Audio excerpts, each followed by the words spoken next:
Hello les photographes et bienvenue sur la chaîne La Patte sur l'objectif, la chaîne où on parle de photographie animalière. Aujourd'hui je t'emmène à nouveau avec moi sur une séance photo. Donc là c'est une séance photo un peu particulière, c'est pas un particulier qui m'a appelé, c'est une association. Donc c'est l'association ABA, je t'en parle en fin de vidéo, qui sauve des petits chiens entre autres. Et là ils avaient des nouveaux rescapés, donc une portée de chiens qui a été sauvée et ils voulaient des photos pour les mettre en valeur, les mettre sur la page Facebook et aider en fait à les faire adopter. Si tu veux voir un peu les backstage de cette séance, que je te montre comment j'ai réalisé les photos. Ça se passe tout de suite, générique.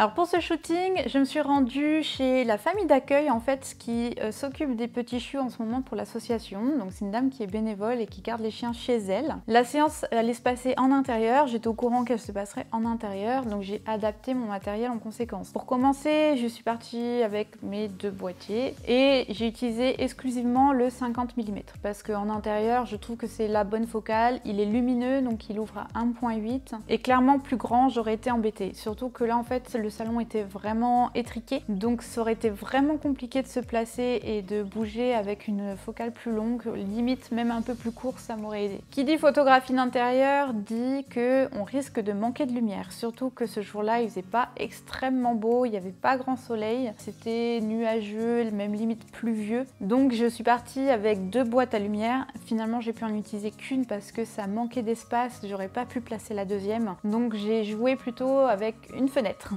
Donc l'idée c'est qu'on est venu avec des plaids, on est venu avec des paniers, bon finalement on n'en a utilisé qu'un, et c'était de leur faire un petit coin douillet où placer les chiots, et puis j'ai orienté le panier de façon à ce qu'il y ait la lumière qui vienne de la baie vitrée en fait, et de l'autre côté ma softbox pour venir déboucher les ombres. Bon finalement c'est plutôt ma softbox qui est devenue ma lumière principale, et puis la lumière de dehors qui est venue compléter. Parce qu'il faisait vraiment mauvais dehors, la lumière changeait un petit peu, donc c'était pas évident à gérer. L'élément qui me manquait, que j'ai pas utilisé sur cette séance, mais que j'ai regretté de pas avoir emmené, c'est un réflecteur. Donc si tu te retrouves comme moi dans ce genre d'espace là, où tu sais que tu es en intérieur, t'as pas forcément beaucoup de lumière, t'as pas forcément beaucoup d'espace.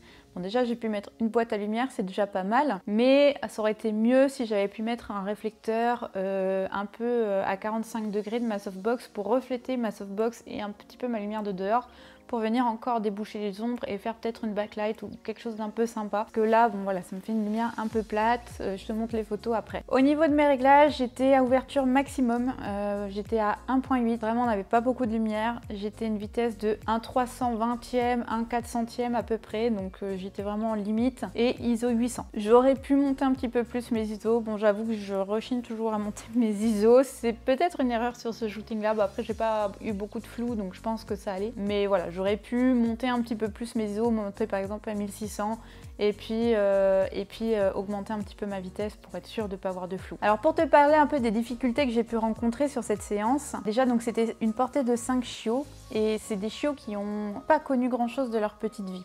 Donc c'est-à-dire qu'ils sont très peureux, ils étaient vraiment timides, ils n'étaient pas à l'aise. Et du coup c'était assez délicat parce que, bon l'avantage c'est qu'ils bougeaient pas trop. Mais par contre c'était compliqué de leur décrocher un regard, voilà, qu'ils n'aient pas leur petite tête de victime en fait. Donc il a fallu avoir des astuces. Donc Morgane, la présidente de l'association, m'a beaucoup aidée. Donc on a beaucoup utilisé des jouets, on a utilisé beaucoup de friandises. Bon, même si les friandises, il fallait limiter parce qu'ils étaient un peu diarrhéiques, donc il fallait pas trop jouer sur les friandises. D'ailleurs, si je peux te donner un conseil quand tu es avec des chiots, en tout cas des très jeunes chiens, essaye de te renseigner avant d'utiliser à gogo des friandises. C'est pas forcément bon pour eux, donc essaye de privilégier le jouet quand ils peuvent. Après, voilà, les chiots là, ils étaient pas forcément hyper réceptifs aux jouets, donc on a quand même fini par les friandises en leur en donnant très peu, mais ça a commencé un petit peu à les réveiller et à leur donner un peu une mine un peu plus énergique. Donc surtout sur une séance avec des chiots comme ça un petit peu apeurés, pas de mouvements brusques, pas de grands bruits. On y va doucement, on prend son mal en patience.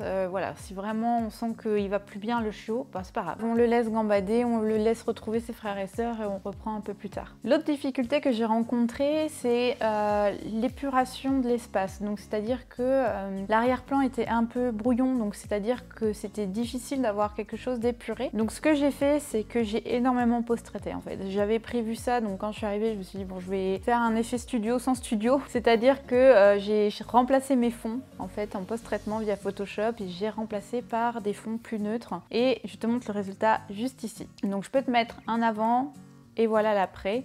Donc il y a un énorme travail de retouche derrière. Bon, après c'est parce que je l'ai bien voulu aussi. En fait je me suis dit bon bah pourquoi pas faire ça, ça va m'amuser un petit peu et puis ben, voir un peu ce que ça donne. Donc je me dis que je vais peut-être investir dans des vrais fonds un peu comme ça parce que je trouve ça quand même assez classe. Enfin je sais pas ce que t'en penses mais enfin moi j'aime bien. C'est vrai que j'ai un peu de mal avec les photos fond blanc ou les photos fond noir. Enfin je trouve ça trop classique. Je suis pas une grande fan en fait de photos de studio, donc j'ai un peu de mal avec ça. Et c'est vrai que là je trouve que ça rend sympa, donc je me dis que j'ai peut-être commencé à investir dans des fonds un peu fantaisistes, un peu comme ça. Ok, donc là on vient de finir une petite séance photo avec l'association ABBA. Donc c'est la deuxième fois qu'on fait des photos pour l'association, pour montrer un peu les petits rescapés de l'association. Donc je suis avec Morgane qui m'a demandé de venir pour photographier les petits rescapés, les derniers petits rescapés. Est-ce que tu veux présenter ton association? Oui, bien sûr.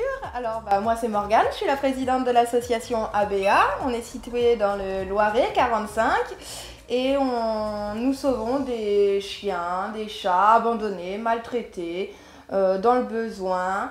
Voilà, on a pris contact car j'ai vu tes photos sur Facebook, je les ai trouvées super et du coup on a demandé si tu pouvais venir voilà, faire des petites photos et voilà, donc du coup on a les petits loulous en ce moment qui sont là, qui est un sauvetage récent. Et puis on a aussi d'autres chiots que j'ai en famille d'accueil qui sont arrivés non sevrés. En ce moment on n'a pas spécialement de chiens. Par contre voilà, on a des chiots à l'adoption. Si vous voulez des informations sur l'association ABBA, je vous mets tout en description. Vous pourrez aller voir leur site. Voilà, si vous n'hésitez pas à contacter Morgane si jamais vous voulez des informations. Voilà, si les petits loulous vous font craquer comme ils font craquer forcément tout le monde, contactez Morgane, voilà. J'espère que cette vidéo t'a plu, qu'elle t'a donné soit envie d'aller photographier des petits chiots, soit envie d'aller en adopter un, pourquoi pas. Hein. Je te mets bien sûr tout ce qu'il y a à savoir sur ABBA en description. Si cette vidéo t'a plu, pense à t'abonner et à partager cette vidéo si tu penses que d'autres personnes peuvent être intéressées. Tu peux aussi te rendre sur La Patte sur l'Objectif pour avoir plein d'autres trucs et astuces sur la photographie animalière. Quant à nous, on se retrouve très bientôt pour une nouvelle vidéo. Je te dis à très bientôt et ciao!